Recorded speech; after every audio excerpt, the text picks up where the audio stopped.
football talk. I'm Anthony. You know who I am. I'm Eric. And we're going to have to cancel the show due to the coronavirus. Thanks for watching. Bye.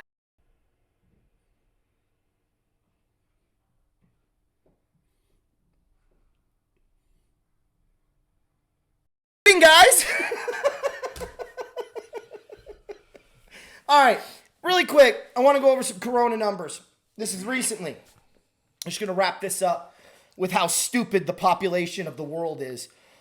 So according to the World Calculator that's determining how many cases of coronavirus exist worldwide, as of 8 hours ago, the worldwide total number affected are, get ready for this, out of a population of 6.2 billion or trillion, whatever it is, people in the world. I'm going to go billion. I think it's billion for 500, Alex. There you go. I think you might be right, Eric.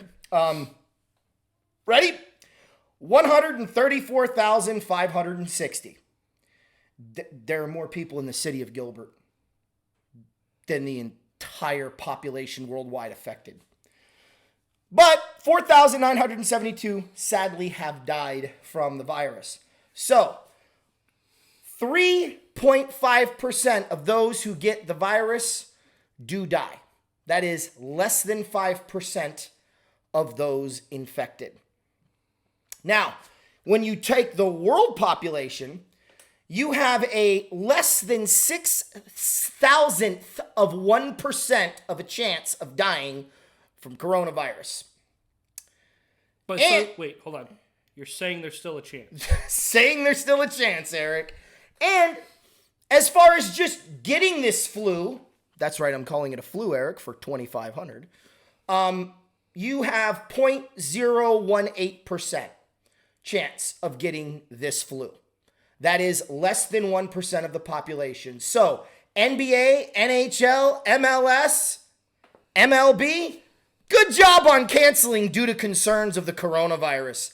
And those that are in business that are deciding to sell their stock markets and lose their shorts over less than 1/6,000th of 1% of the worldwide population, congratulations. My 6-year-old is smarter than you. So, those of you that watch the show, sit back, enjoy, have a good time. Remember to go to work tomorrow because it is Friday. Or actually, we're going to be posting this Friday, but still, go to work. Know that your day hasn't been affected. We just came back from going out to eat, touching all of their silverware. And, no, I'm just kidding. We're fine. Actually, is it too early to make that joke? Never. We're fine. And you know what the beautiful thing was? Everybody was out. You talk about a large gathering. The restaurant was packed tonight on a Thursday, and spring break isn't until next week here where my kids are going to school. So that was really kind of cool to see a typical Thursday night on a school night, and you had a restaurant full of people. So it's good to see that the world isn't freaking out. It's just the morons in media and those in power that don't know how to act like grown-ups. So if you're out there freaking out, don't freak out. And remember, it sucks to not get toilet paper because you kind of don't need it. But if you get the flu, one of the symptoms of the flu isn't runny poops. So I don't know what the hell people are doing with all that toilet paper. Make sure that you wash your hands. Make sure that you take care of yourself. Don't touch your face. Oh, sorry. I don't know what you're doing. Never touch your face. Remember that from that stupid lady in California? Yeah, anyway, I digress. So, that's the coronavirus update. We will not be talking about it anymore because I don't believe in spending time on a sports show to talk about the flu. But due to everybody canceling everything, including the NCAA tournaments across the board.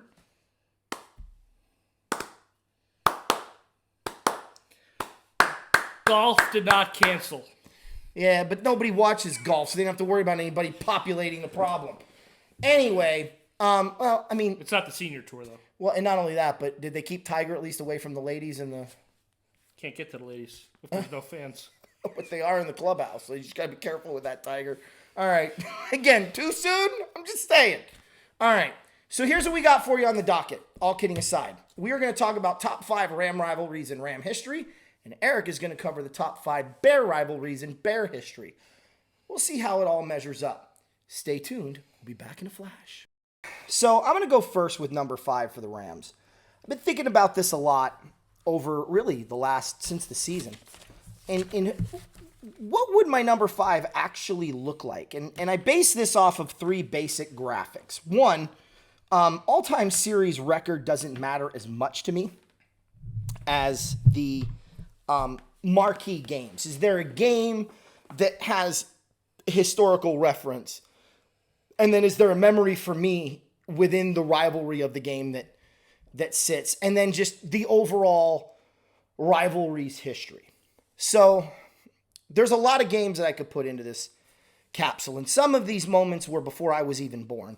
And some of these moments were after I was born. But for number 5, it was my whole life. Like, this is something that I've been witness of from the moment they were insignificant to the moment they became significant and beyond. So for me, the number 5 all-time rival for the Los Angeles Rams is the Seattle Seahawks. Now, there's 3 games in particular that I'm going to touch on that really solidify this as a rivalry. One of the games occurs before the Rams and Seahawks are in the same division. It's the 1979 matchup where Seattle produced the fewest yards ever by a team in the history of a football game. They had negative 14 yards of total offense. It, to this day, is a record. It might be less than that, or it might be around that. But the Rams beat Seattle 21-0 that day. That was the game they lost Ferragamo with a broken ring finger for the rest of the season. That was the game Ferragamo kind of came in and solidified his spot. And when you have something of that significance where it's an NFL record when the two teams play, I think that's pretty important. And then I go to 2 other moments. One of them was the NFC wildcard game in 2004. The Rams became the first 8-8 team in NFL history to win a playoff game. Now, granted, the Vikings will do the same literally 2 hours later in Green Bay. But the Rams are the first to do it. And they did it against a team that won the division, but they had beaten twice earlier in the regular season. They just seemed to have Seattle's number. And they did it on a day when Marshall Faulk really didn't rush for a lot of yards, and Steven Jackson really didn't tear it a lot up. And that was really the Rams' model. Like, Bulger could win you games, but those guys need to produce. And in this game, they didn't produce at all. Now, Seattle does lead the all-time series 24-21. They're 24-21 all-time. They've never tied. What is the third significant game in the history of these two teams? Mm-hmm. I think for me, that's got to be just the last few times they played as the St. Louis Rams against Seattle. Seattle was so much better than the Rams at that time, yet the Rams still not only competed but beat them more often than not. I think they were 3-1 in their last 4 games in St. Louis. And the Rams were a terrible team the last 2 years in St. Louis, and Seattle was going to Super Bowls. So this was a really surprising thing to see. So for me, you put all those things together, and now they're in the same division. It's just interesting when you really think about that rivalry. So for me, I can't think of a better team to be number 5. And let's face it, the Ramily, they can't stand the Seahawks. And who did the Rams beat in their first game back in L.A.? The Seahawks. So there's a little bit of a tie in there. E, any comment on that? It's a rivalry that has taken shape over the course, I would say, of quite a bit over the last 4 or 5 years. Yeah. Russell Wilson, he's always going to get up for that game. The Rams finally have Goff. He can lead them down the field. We've seen it. We saw it in the game in Seattle last year, where Goff took him down and Zerline missed the field goal just to the right. But it's one of those games where if it's on my TV. They don't show enough of it out there. I mean, all I get is NFC North teams. Yeah. Who wants to watch them? Anyways, but no, like anytime Seattle and LA go against each other, it's a dogfight. Yeah. And that's something you want to see. It's very close, if not must-see TV for a football game. I agree. And it, like you said, it's a relatively young rivalry. All right, Eric, you're number 5. All right, my number 5 is actually a tie between 2 teams, and I'm going to get into it why. The 2 teams that I believe are the 5th on my list is a tie between the Redskins and the Eagles. Ooh. And the Redskins really haven't posed much of a threat to the Bears in recent years. Bears went to went to DC this past season. They beat them, but I mean, a lot of people were beating the Redskins. The Redskins really hadn't found themselves yet. A lot of the big rivalry games took place in the 80s. Yeah. 84, for one. When the Bears were good, when the Giants were good, when the Redskins were good. I mean, the biggest game that they ever played against each other was the 1940 championship game. Yeah, I'm going way back. 73-0. It was 28-0 at halftime. Largest NFL blowout in history. Still to this day. And these teams still don't like each other. These organizations do not like each other no matter what year it is and whatnot. That's why they're 5B on my list. 5A is the Philadelphia Eagles. That's an interesting pick. The Eagles and Bears, I mean, they go way back. They've only faced each other 43 times, to be honest with you. The Bears and Redskins have only faced each other 44 times. And that's all including playoffs. So with the Eagles, it's more recent than the Redskins, but the Redskins were still always a thorn in the side of the Bears in the 80s. The Eagles, though, I mean, when the Bears, after they had their 84, 85, 86 run where they only won a Super Bowl, they weren't the greatest in 87, but then 88 came along and you had the Fog Bowl. And who was the Fog Bowl against? The Eagles. Okay? Fast forward, 2000, I think it was 2001. Yep. McNabb just tore up the Bears, and I was like, I was taken aback. I'm like, how are you letting this guy tear you up? What's going on here? They played each other in the regular season here and there. And then, of course, everybody remembers the double doink against the Philly in last year's playoffs where... Well, 2 years ago now. 2 years ago now. 2 playoff seasons ago now. Which was tough. The Bears, I thought, had that game. They were in that game. They easily could have won it. There was a lot of mitigating factors. But as far as the Redskins and Eagles go, the Bears are 1 game under 500 against Washington, and they're 16 games up over 500 against the Eagles. You wouldn't know it from the last couple of years that they played. It's something about the Bears in the NFC East, man. It's always a dogfight. Yeah. Always a dogfight.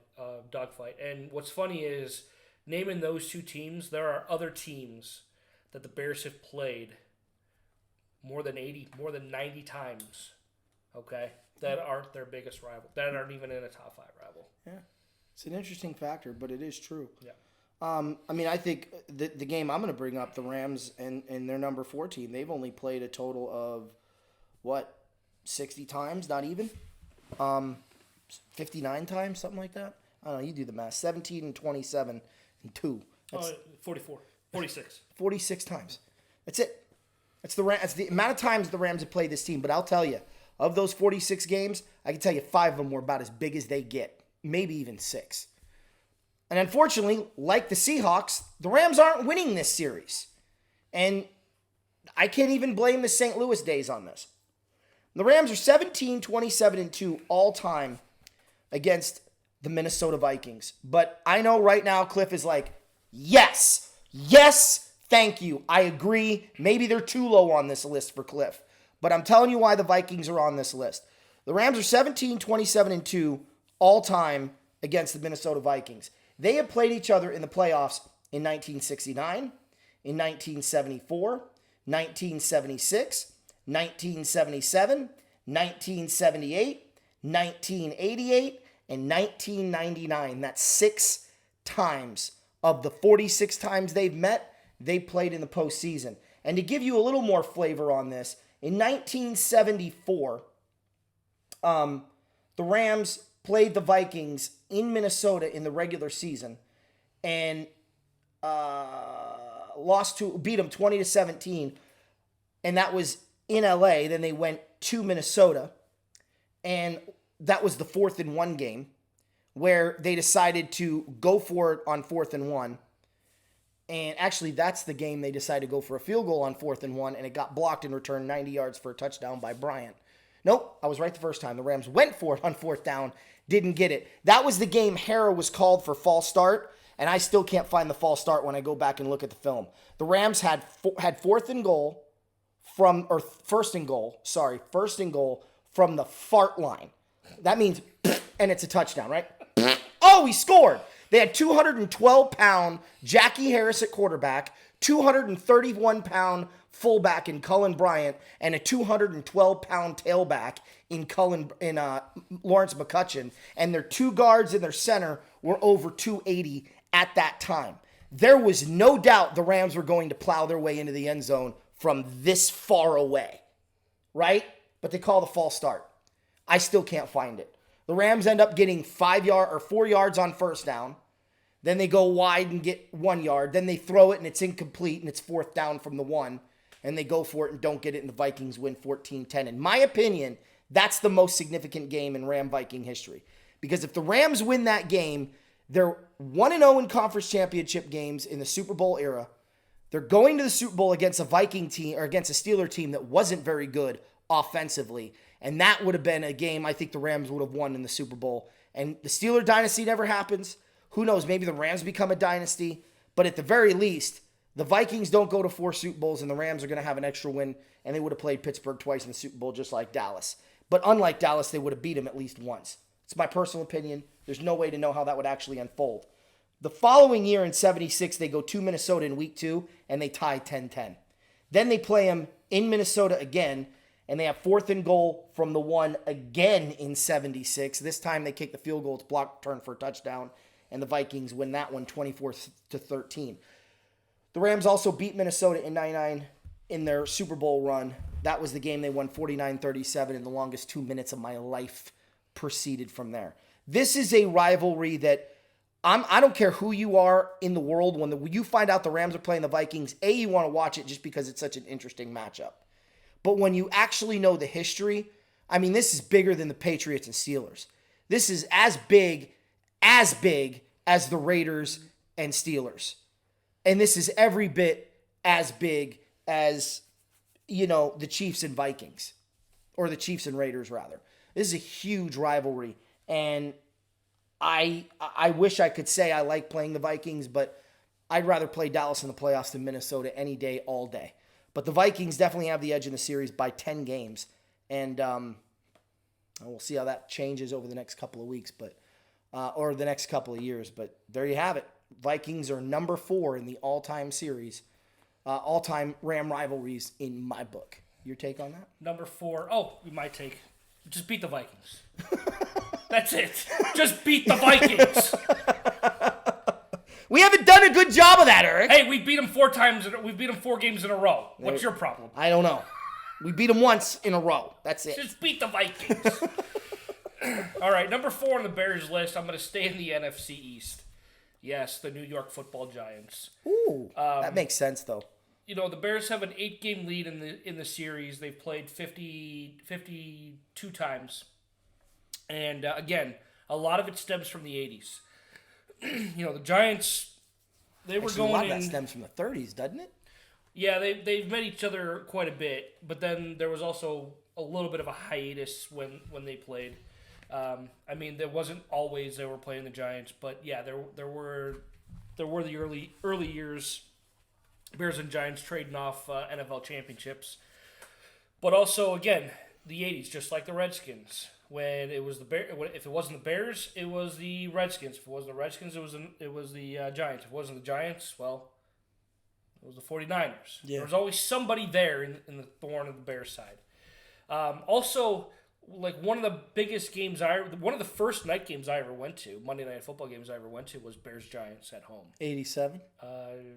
Might have been more closer to 93, 94. Oh, okay. That was a memory. I still have the ticket to that game, actually. But and then they traded off wins the last 2 years. Bears holding on against Danny Dimes and Barkley and somehow losing with Chase Daniel as their quarterback because they couldn't stop a Giants team that couldn't get out of its own way. Yeah. And it cost them a first-round bye. Anyways, I'm still not salty about that. No. Another one of the big games that I remember, of course, was the 108-yard missed field goal return for a touchdown. Oh, yeah. By Devin Hester. And that was in the Meadowlands. Mm-hmm. It was just one of those, hey, I'm going to stand back here. Who knows? You never know. And then it was nonchalant. I'm just going to walk. And the guy started coming, so he's like, I'm going to go this way. And right down the sideline, and it was gone. Like, man, I couldn't run 108 yards in one day. But I mean, hey, that was Devin Hester for you, and we were so glad we had him. When I got married in 2010, man, Color could not find the team that actually was his own. I was actually on my honeymoon. Thank God. I didn't have to watch it. And Did he throw 104 interceptions that game? 105. Oh, okay, there it is. What? He just threw another one. Update. The Giants defense put up quite a bit of points in fantasy, and I remember this because I specifically told my buddy not to play the Giants defense, and I lost.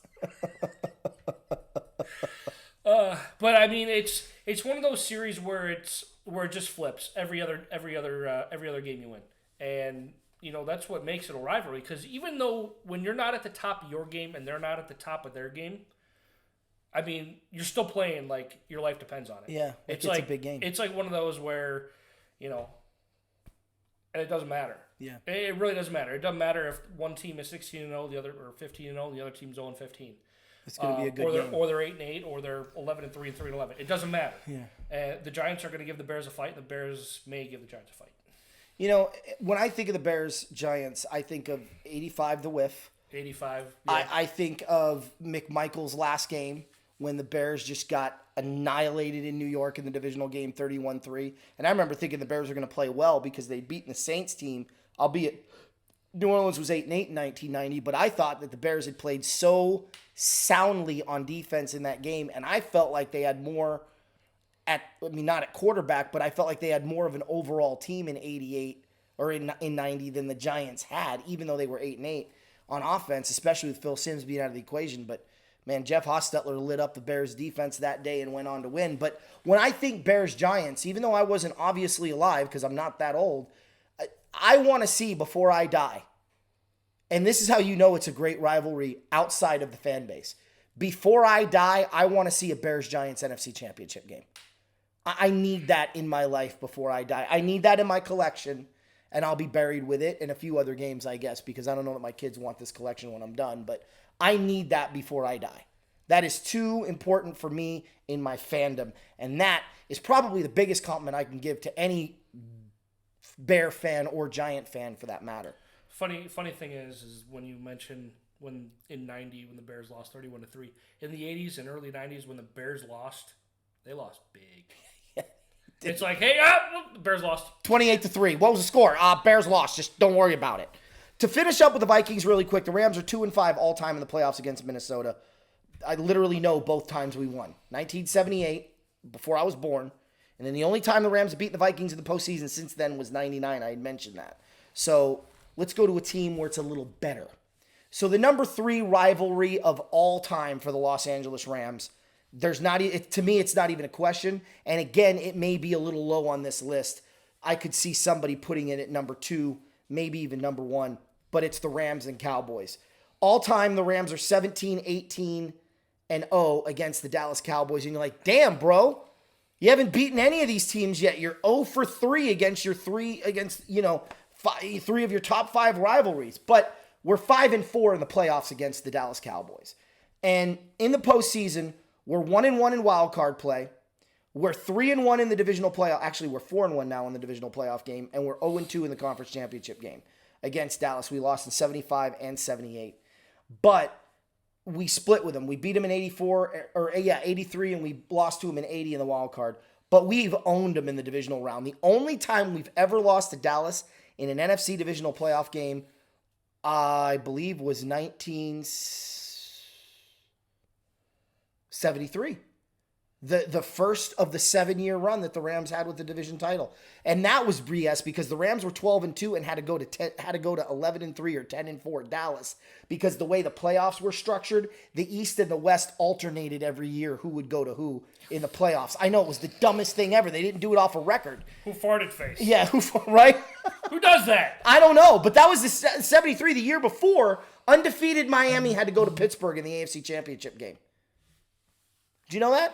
Nope. Undefeated Dolphins were the road team in the 72 championship game. Fortunately, they eventually cleaned that up. But that's the only divisional game the Rams have ever lost to Dallas in, and that was in Dallas in 73 after they had blown the doors off them in the regular season. A pattern that seems to follow. Rams beat Dallas in the regular season, Dallas beats the Rams in the postseason. Rams beat Dallas Dallas beats the Rams in the regular season. Rams beat Dallas in the postseason. The game for me that I'm always going to remember, the one that really sticks in my head, there's 2 games with this rivalry that make this a rivalry. 1986, the Rams beat Dallas 29-10. It was my first Monday night game I ever watched. That one's personal. But it was the first Monday night game I ever sat down and watched beginning to end. And my brother was a Cowboys fan. I remember I got so cocky and so arrogant when the Rams played Dallas the next year on Sunday night. I was like, bro, it's not even going to be a game. We got this. We're good. We're on a 5-game winning streak, and you're Dallas. You're going to suck. And then we lose 29-21. I was pretty pissed. But the game, I think, for me, the marquee game between these 2 teams all time, the one that if you really want to put this rivalry in a bucket and look at, and it didn't get its justification at all in the postseason, was the divisional playoff game 2 years ago when the Rams went to the Super Bowl and beat Dallas in LA. That year, the final score to that game was 30-22, obviously. Dallas played well. The Rams played well. Dallas was the favorite, but the Rams still came out on top. I tell you what, I went into a lot of detail on that preview show between the Rams and Cowboys talking about that rivalry, but those are 2 teams, they can't stand each other. Hollywood Henderson said, mark my words, we will not lose to the Rams or I will retire, right? That pissed the Rams off to no end. In 79, they asked Jack Youngblood, why did you play with a broken leg? And he said, I wasn't going to let Dallas get the best of me. And after I broke my leg, I was determined to beat Dallas. And when we beat Dallas, no one was stopping us from going to the Super Bowl. Because they basically played the NFC Championship game against Tampa Bay with Dallas on the mind. They wanted to stick it to Dallas and go, we beat you in your home park, and now we're going to the Super Bowl. Suck it. And it really, that's just how the Rams felt about Dallas. So this is a rivalry that's just been boom. And you go through the record books and you look. It doesn't matter what the records were for these 2 teams like Eric talked about. That's a rivalry. They play each other. It's hot. It's heavy. It's heated. It's vicious. And it is, hands down, easily a top 5 rivalry in Ram history. So I've got the Cowboys at number 3. Eric, your take. As far as the Cowboys go, anybody who beats the Cowboys is okay in my book, to be honest with you. Again, it's something about the NFC East. Yeah. Noticing a pattern here. I think we've covered every team in the NFC East now. Yeah, exactly. Not teams that I'm fond of. Again, it stems a lot from when you hear a certain team, wipes the floor with you, and you're a young kid, you're also impressionable. And, I know the Bears don't have the type of football history that the Rams and Cowboys have, and that's fine. You could have the Cowboys. I'll unfortunately take the other 2. Yeah. Yeah. But or the other 3 actually. Yeah. But it's still a good game. Like the Rams found a way to beat Dallas and not this past season, but the last season's playoffs. And they didn't even use their best running back, and their best running back on that game, of course, was C.J. Anderson. He just went haywire. Yeah, ape poop. So. And it was just fascinating to watch. And then it was like, okay, well, how's this going to carry over in the regular season the following year? And you're watching that game, you're like, which one? Like, what just happened here? Yeah. Both. Like, holy crap, I can't believe Dallas did this. And the Rams get on their plane? Yeah. Are they playing the Dallas that regular season game split squad game or something? Or that broke the tie. Squad game? That broke the damn tie. Yeah. So, again, it's one of those where when you're looking for, that type of rivalry, like what kind of heavyweight fight is it, to be honest? Like, I wouldn't put Rams Cowboys like Tyson, Ali and Foreman, or whoever else he fought that was big, and the name just escapes. Frazier, Ali and Frazier. That's reserved for a couple more that are up his list, but beat the Cowboys too. That's fine by me. There you go. Who's your number 3 team, All right, bro? my number 3, I'm actually going to leave the NFC East, and I'm going to go to the NFC West. Ooh, I know who you're picking. I'm picking the San Francisco 49ers. Yeah, I remember those games. 80s and 90s. Can you call them games? Shut up. They were never, ever in those games. I only remember the Bears in one good game against San Francisco. That was the 88 regular season Monday night game. Other than that, I don't think you guys ever scored a touchdown against San Francisco, did you? You mean the 10-9 win? Yeah. Yeah. That's the only time you scored a touchdown? Against the Niners? Yeah. And here's the funny part with the rivalry, what a rivalry really is. You know the Bears and 49ers have played in, I just had it up here and it changed on me. They have played in actually 64 games. Oh, wow. They played in 64 games, okay? And the Bears have not had more than a 3-game winning streak in a few different stretches. Dang. They are 1-2 all time in the playoffs against the Niners. The sad part is... When did they beat them? 85. In the playoffs? January 1985. Not the 85 season. That can't be right. It's got it right here. That can't be right. It's got it right here. January 6, 1985. So it was the 1984 season. Yeah, but that was the championship game. You lost 23-0. We lost. We lost 23-0. What game was it that they beat them in? Actually, hold on. I read that wrong. Let's cut and back up. Sorry, I read that wrong. Bears are 0-3 all time against the Niners. They have scored the most, 15 points. They have scored a total of 18 points in 3 games against the Niners and given up probably, I would say, an average of about 904. I was going to say, in those games. Yeah, San Francisco and the Bears in the postseason. No. It's like oil and water, and oil always wins. Yeah. No. So, plug your ears. 23-0, 84. Right? 28-3, 88. 44-50. 88 season. 88 season. And that was the 88 championship game. In 94, they played the 49ers in San Francisco and lost 44-15. Well, I don't feel too bad about that. The Bears were lucky enough to get past Minnesota in that game. Yeah. Okay? When they somehow had a miracle at the Metrodome. Where have I heard that before? Right? And we weren't the only team to get stomped by the Niners that postseason. Yes, the Chargers were obliterated. And where were the Chargers from then? San Diego! Well, so all the Bears need to do is get a couple of playoff wins against the Niners. And it's going to be more of a rivalry, but the way they already play, and again, I mean, they've been playing since 1950. Yeah. So they've played quite a few games in a short amount of time, 70 years now. Yeah, exactly. And again, there's other teams on the list that they've played. Again, they played the Cardinals over 90 times because they were in Chicago for a long time, and they played them every year. But it's really not a rivalry. However, with the Niners, it's a little personal. Yeah. I mean, you get any part of you get from 85 to 95, and it's like we never played. No. Even the regular season games, you got blown out with the exception of one game.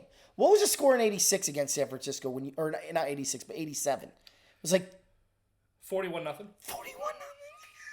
It was horrible. What was the score in 89? 26-0. I told you. You scored one touchdown. You want to go for 3 in a row with how many? Hey, you beat him in 85. What was the score there? Let's end on a good note. 26-10. There you go. You got him. There. See, there's 2 regular wins. Season win. It was like our Super Bowl. Everything else was great. That's when the Bears knew they were going to the Super Bowl too. I kid you not. That was the game the Bears were like, okay, we can do this. All right. Yeah, in early October too. Yeah. Well, and then at that point, I think everyone kind of realized, ooh, this team is a little different. The Rams, we celebrated the victory over Dallas because our season was over after that game, and we all knew it. It's like, oh, we got to go to Chicago and play the Bears. Good season, guys. Let's have a parade now. We'll be back in a week because we ain't going nowhere after this except home to the bed. All right. The Rams, number 2 rival. They've only played this team 24 times. Rival. But it is a rival. Rival? It is a rival because they've played nobody for the championship game more than this particular team. There's nobody else, not even New England, that the Rams have encountered more times for the right to be crowned world champion than this team. Now that your brain's spinning, I'm going to make it spin a little bit more. The Rams are actually winning this series thanks to... Cliff's yelling at his screen right now. He probably knows who it is. Like, I know who this is! Say it! Say it! All right, Cliff, it's coming. 13... Before you say it, I'm going to say something before you reveal it. Okay. 13-11 all-time now against this team. What would you like to say? If you guys remember what football game I went to this year. Oh, God, you knew. You knew. That's right. You saw this rivalry firsthand. I did. And that was actually a pretty good game, too. It was a pretty good game. So, I'm talking about the Cleveland Browns. Now, I'm not old enough to know anything about this rivalry. I grew up at a time when I liked the Browns and the Rams in the 80s. But 1950, 1951, and 1955, the Rams played Cleveland 3 times in a 5-year period for the right to be called world champion. They lost in 1950 on a 30 or 28 yard, no, was it like a 35-yard field goal by Lou Groza in the blowing snow, wind, and rain of Cleveland. Should not have made that kick. He got the field goal because of, I'll get to that in a minute. Read that in a second. Yeah. They had gotten into field goal range on a pass from Otto Graham to Marion Motley, of all people.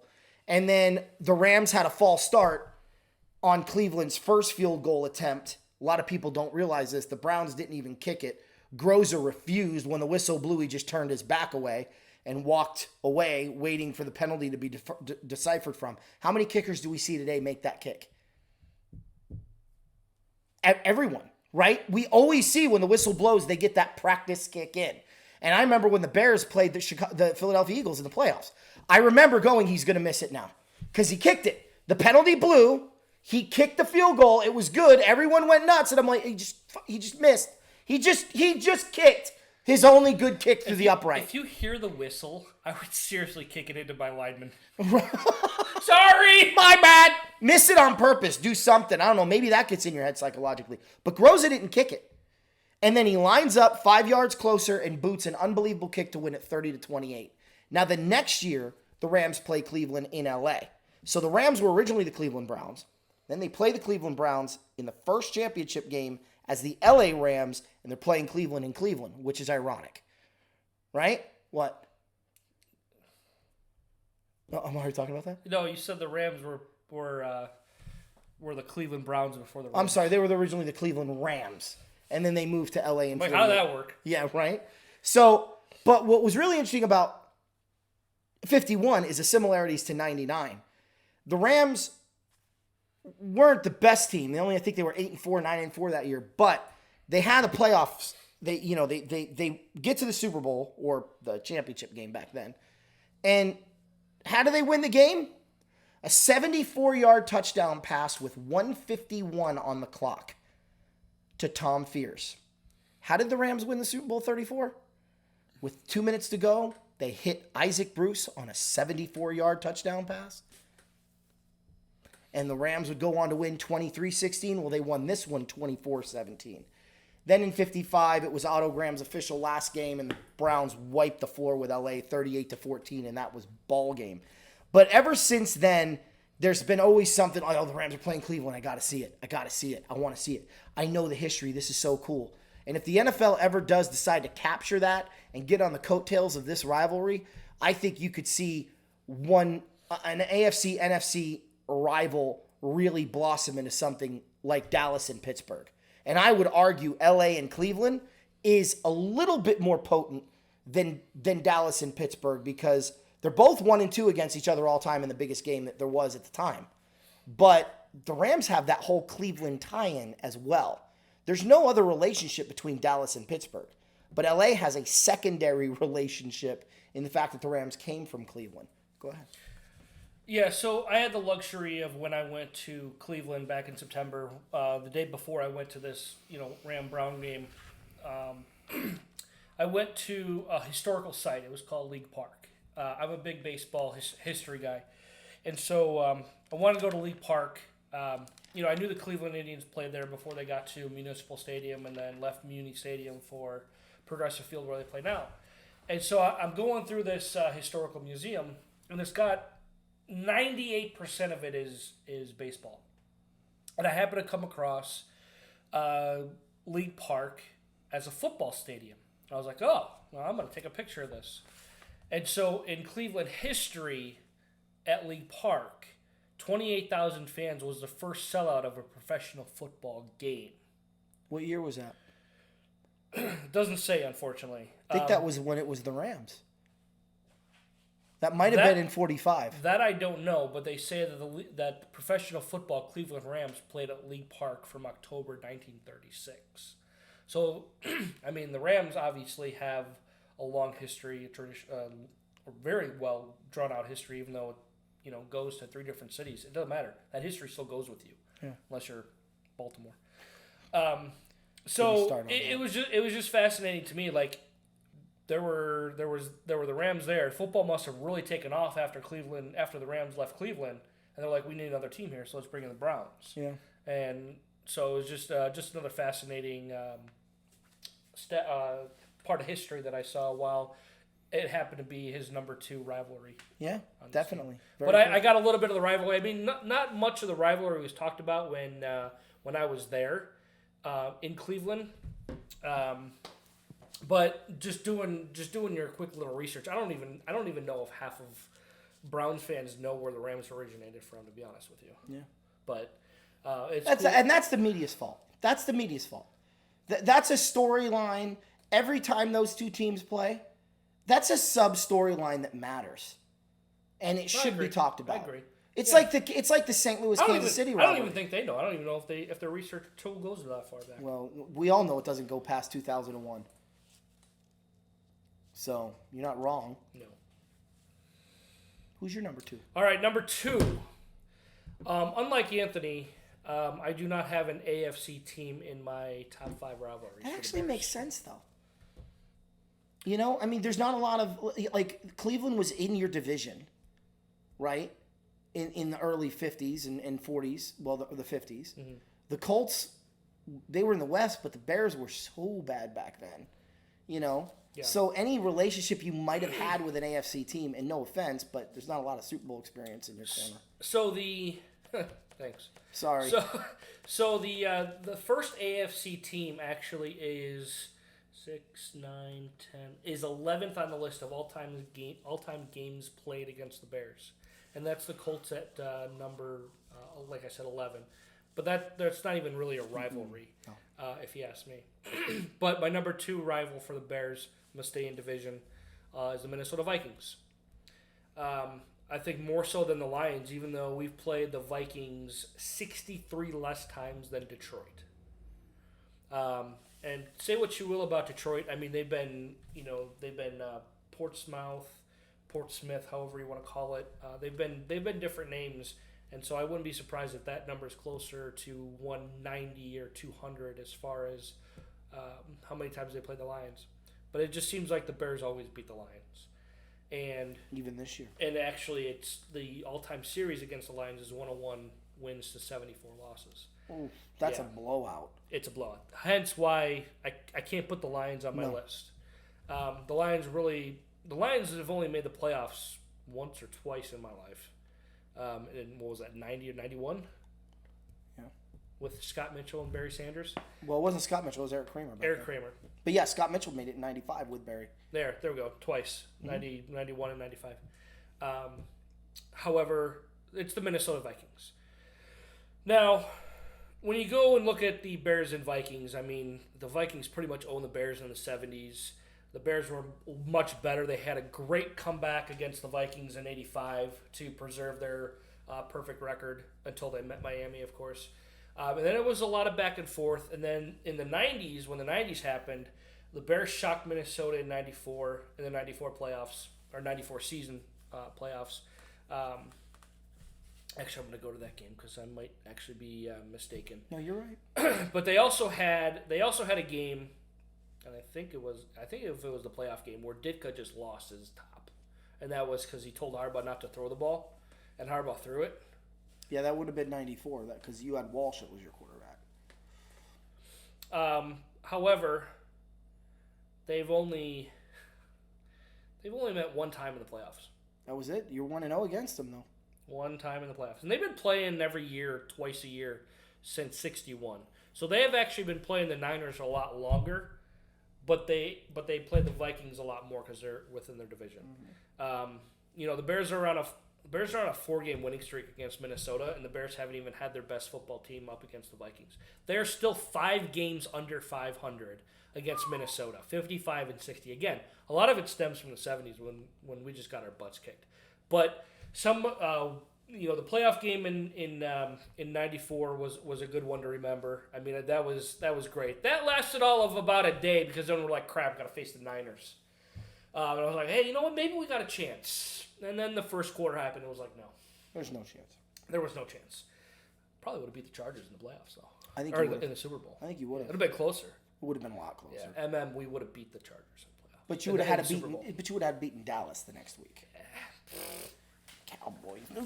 No worries. Anyways, we would have just went straight to the Super Bowl. Oh, yeah, just bypass the championship game? Right. Yeah, that's how that works. Anyways, so with Minnesota, some of the key games, we ended Brett's Favre career. Yeah? We did that. And actually, we really played well up at University of Minnesota Stadium when we played up there. It was like the Bears were back in their element, and the Vikings were like, "Oh, what's cold? Yeah, why are we not in a dome? What's going on? What are these coils that are trying to heat the field?" I really believe the Vikings have lost their way since they've moved indoors. I agree. And I agree. There's no question that's true. They've never been to a Super Bowl since then. No, they haven't. They've been close a couple of times. But I think another thing that fuels the rivalry is the players today. I mean, Urlacher was all over the field against the Vikings. He was all over the field against everybody. But when you have a quarterback who comes in for the Vikings, and it's Mitch Trubisky's first career start, okay? And that quarterback comes in and says, yeah, Sunday Night Football's here for us, not them. And we proceed to wipe the floor with you and win 16-6. Guess what? That's a rivalry. Yeah. And you know what? You shouldn't just let your mouth do the talking, Kirk Cousins. You should let your play do the talking. And you wanted nothing to do with that Bears defense. What did he say coming out the field against Tampa? You like that? You like that? You like that? All right. Yeah. Well, I would be doing an injustice if I did not have this as number one. Cardinals? I'm going to I gotta catch myself. We're live on television. The San Francisco 49ers, your number 3 is our number 1. I'm going to do 2 different splits here. All-time series between the two.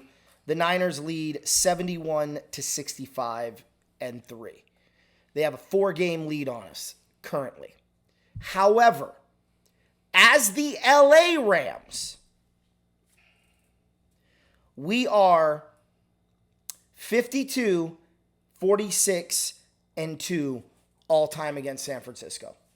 So as the LA Rams, we're actually winning in this series. Unfortunately, when we were St. Louis, we were 16-25 and 1. So it's been a little embarrassing, that stretch run. Games that I remember are not good ones. My first... I have 3 memories with the 49ers. Actually, 4. My first memory was 1988. Rams need to beat San Francisco to make the playoffs on Sunday night. We don't have ESPN. I can't watch the game on TV. So I'm eating dinner. I don't know how my dad found out.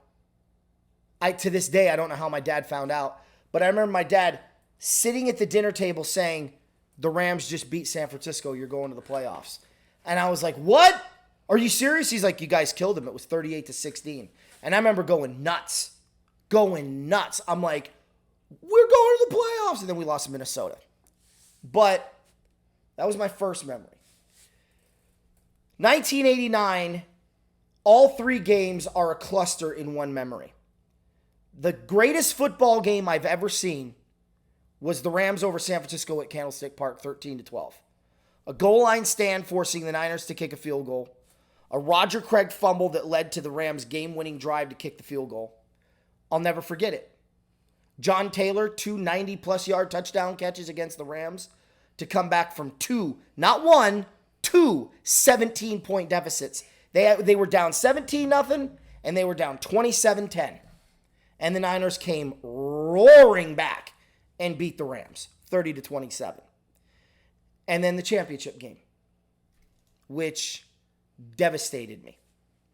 Because we go into San Francisco, we get a fumble, we take a lead, we go up 3-0, and I go in the garage and I play with my buddy who was over to visit. Didn't watch the game until I go in, and my dad's like, "You're going to want to see the final score." I'm like, "Oh, okay, what's going on?" I remember looking at the score, seeing 49ers 30, Rams 3, and bawling. I thought I was the reason they lost the game. In my little 10-year-old mind, I didn't watch them and they didn't win. I'd watched them the other two playoff games. What the heck? I'm dumb. I'm stupid. It's my fault. And then you go back and watch the game and you're like, no, it was just terrible play and the 49ers dominated and they go on to win the Super Bowl big. The other memory is 95. Oh, 95. I don't know why I said that. In 1995, the Rams played San Francisco in St. Louis. They were, a really good team. I felt like this was the team that was finally going to end the streak. We hadn't beaten the Niners since 1990. This was going to be it. And then the Niners kicked the teeth in 44-10 and we lost. And then obviously the final memory is 99 when we finally did beat them. And that was when I told my dad, we're winning the Super Bowl. We beat the Niners. I'm telling you right now, we're going to win the Super Bowl because we didn't just beat the Niners. We crushed the Niners. So it's an interesting rivalry. It breaks my heart. I hate it. But I take solace in knowing that as the LA Rams were 52-46 all time, and it breaks my heart to know that the all-time series is 67-71.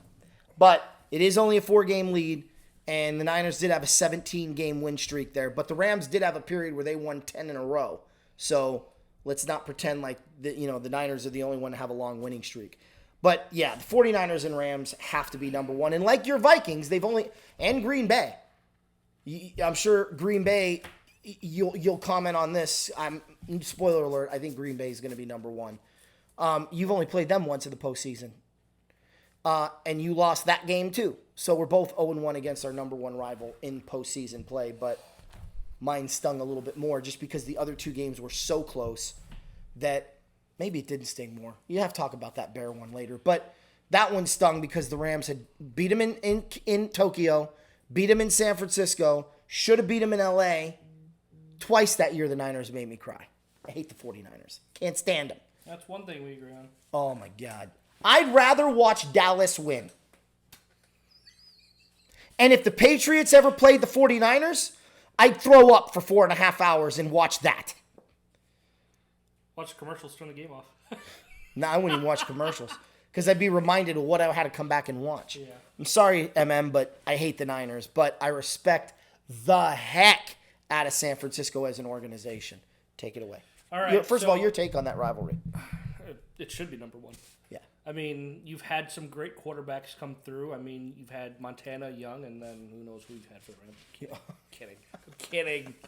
Relax. Relax yourself. Well, I think it's a top 5 rivalry in NFL history. Oh, I would think so too. Absolutely. And unfortunately, people who base their operations on the East Coast would be like, "Oh, East Coast teams first, and then everybody else last." Yeah. That's how they operate. But as long as you beat the Niners, I'm a Rams fan anytime you play the Niners. Again, a team I can't stand. I picked San Francisco to win the Super Bowl. I was okay with them winning if they won. But I was like, I'd rather see the Chiefs win. But because of what I watched and what I saw, I didn't think Kansas City could get down by double digits and win. But hey, the Niners didn't win. Yeah. Okay, the Niners didn't win. All is right, except now. Achoo. No, kidding. Yeah, right. Okay, quarantine. Stop. I think that everybody knows who the Bears' biggest rival is. If it wasn't for George Halas and the NFL at the time was going to contract the Green Bay Packers, there would be no football in Green Bay right now. And sometimes I wonder, shut your mouth, George. But I digress. He kept football in Green Bay, and he is one of the main reasons why there is a Green Bay Packers team up there. And he wanted that rivalry. He wanted a team up there, and he made it happen. And that's why we have the Green Bay Packers today. And they've for the last almost going on 20 years, they've had 2 quarterbacks. It was ridiculous. The Bears' all-time series against Green Bay. They've played 198 times. Wow, almost 200. Okay, 2 years ago, the Packers finally overtook the series lead, which I don't want them to be first to 100. I don't. I will go up there and do something. I'll go watch a football game. But the overall record between the two teams is 94, 98, and 6. Now, let me give you a little bit of a non-rivalry stat for you. I went back, and you were probably noticing me not really looking much at Anthony when he was talking about the Rams-Niners.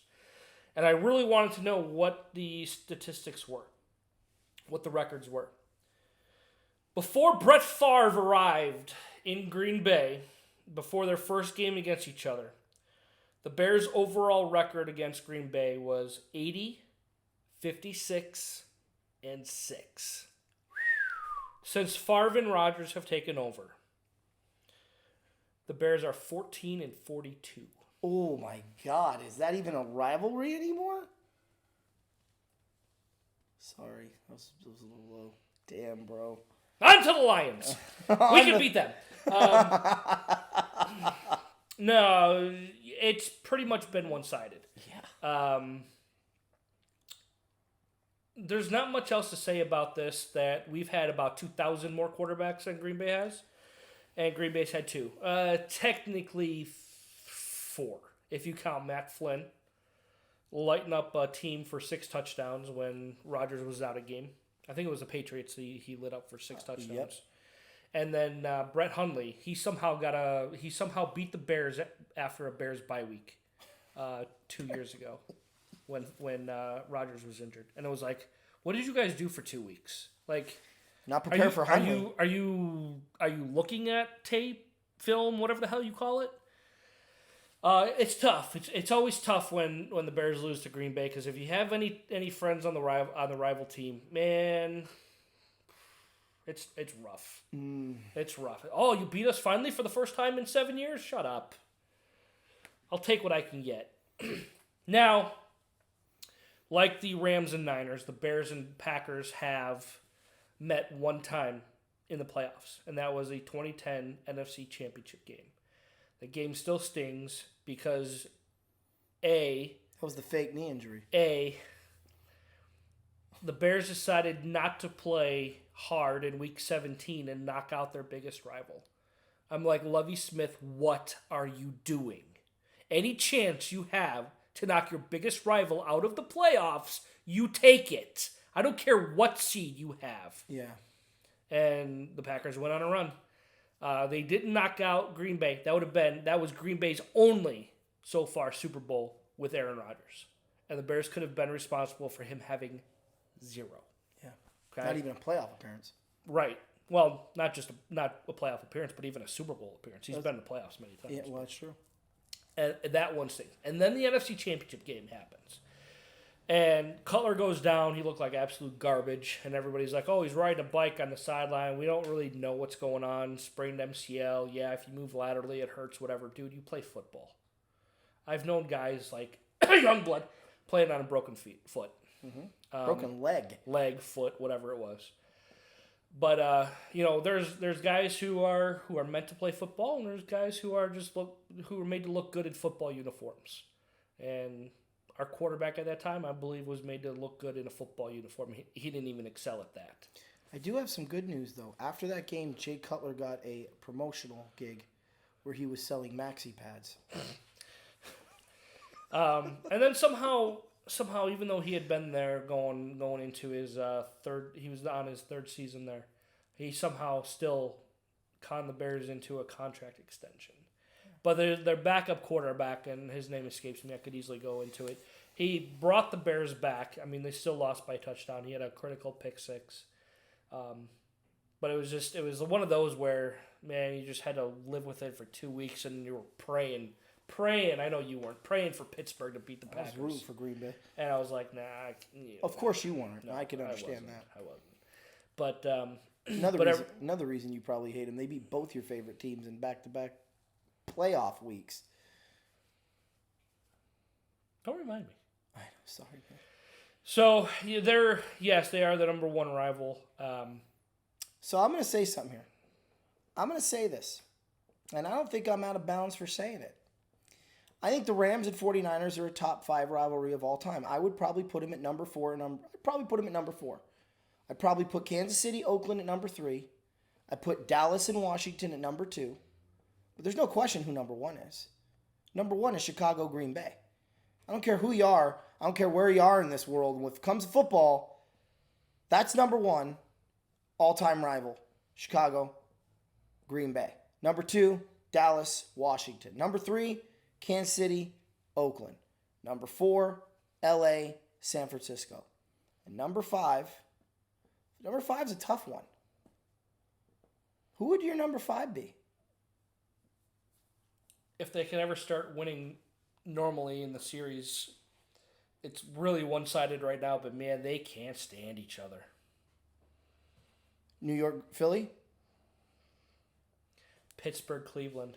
Oh, that's the truth. That's the truth. Yeah. That's the truth. But Pittsburgh's been... I know Pittsburgh owns them. Cleveland got a win, this past season? I don't think they did. Early on. Oh, yeah. Or was that a tie? Did they tie? They tied. No, that was last year. This last season, no, they beat them. They split. Yeah, they split. So it's been rough in Cleveland. But I don't know. Number 5 is up for debate. You could almost put Dallas and New York up there, too. I would say Philly and New York more, to be honest with you. Maybe New York and Miami. The Jets and Dolphins have some games now. They do. The fake spike. Oh, the fake spike. You have the 51-45 week 3 game. Jumbo Elliott. You got the Monday Night Massacre when the Jets were 10-1. And the Dolphins beat them 45-3. You got some games now. New England, Miami. You know who really held up? I would probably say New England, Miami, though. You know who I would hold up in that Jet-Dolphin rivalry as in high regard as far as keeping that rivalry alive? And you might shake your head and be like, you don't know what you're talking about.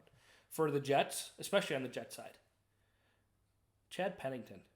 No, he was a baller. Against them. He couldn't throw worth crap downfield. Okay? He already had Brady-itis. But I think there was something, I think he had a labrum tear or something. Yeah. But man, he was always pinpoint on those medium passes, and he just moved the chains. It was almost surgical watching him play. He was really good for 3-4 years for the Jets. I would have to say though, for me, I'd have to say it's Miami, Green Bay, or Miami, New England, just because you have the snowplow game, you have the wild card game, the first round playoff game in 82, same year, Dolphins beat them, and then you have the championship game in 85, right, in Miami. You've got the Orange Bowl victory in 86. And they're still, even now, like you said, doesn't matter what the record is, Miami's always beat New England at least once. So maybe that's your number 5. That's an interesting call. To do our math on that and figure that out. But I'd say one of those two for sure.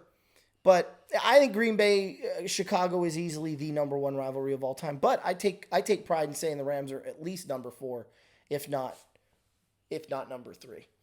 So I'd put them at 3. I would put them at 3. I would say Chicago, Green Bay, Dallas, Washington, LA, San Fran. And I feel pretty confident in saying that. Anyway, that's the show. Hope you guys enjoyed. I'm Anthony. I'm Eric. Horns up. Bear down. And go Rams! And I want to take my slow golf clap back. Guess what got canceled? Golf. Yeah, guys, listen. As far as this corona garbage goes, it's the flu. Treat it appropriately. Be careful out there. And don't listen to the noise. They're trying to scare you. Boo Rams, go Bears.